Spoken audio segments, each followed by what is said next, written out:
Hello guys, আসসালামু আলাইকুম। আমি কিছু কথা বলতে চাচ্ছি আমাদের সাকিব ভাইয়াকে নিয়ে।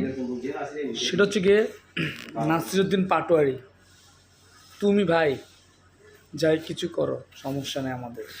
তুমি যাকে তাকে নিয়ে কথা বলো, আমাদের কোনো প্রবলেম নাই। কিন্তু সাকিব ভাইয়াকে নিয়ে যদি কোনো ধরনের কোনো মন্তব্য করো ভাই, তো তাহলে দেখবা। কারণ সাকিব আল হাসান আমাদের জান, আমাদের প্রাণ।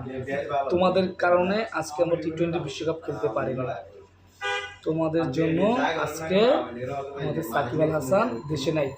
একটা জিনিস মাথায় ঢুকায় রাখ, দেখছস বাংলাদেশ টি-20 বিশ্বকাপ খেলতেছে না, কিন্তু সাকিব আল হাসান ঠিকই বিশ্বকাপ মঞ্চে আছে। যদি গোস ক্যাম্পে তাও তোরে বুঝাই দিবি।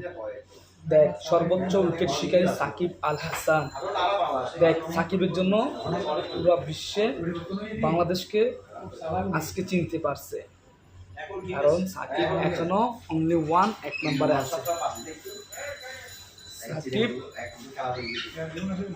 আমাদের আছে, আমাদের থাকবে ওয়ান অফ দ্য বেস্ট। সাকিবকে নিয়ে কোনো ধরনের মন্তব্য করবি না রে ভাই। তোকে আমিও ভালোবাসি, কিন্তু মন থেকে উঠিস না রে ভাই। নাসিরউদ্দিন পাটোয়ারি, তোকে কিন্তু আমরাও ভালোবাসি। তুই এমপি হ, মন্ত্রী হ, যেটা হোক, আমাদের কোনো সমস্যা নেই।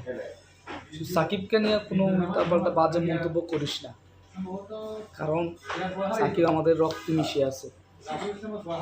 সাকিব বাংলাদেশকে এখনো অনেক কিছু দেওয়ার আছে। সাকিবকে নিয়ে কোনো উল্টাপাল্টা মন্তব্য করিস না রে ভাই। দেখিস মাথায় যদি গিলু ধরা যায় তাহলে প্রবলেম হবে, চাই সমস্যা হবে। আমাদের জান, আমাদের প্রাণ সাকিব আল হাসান। সালাম।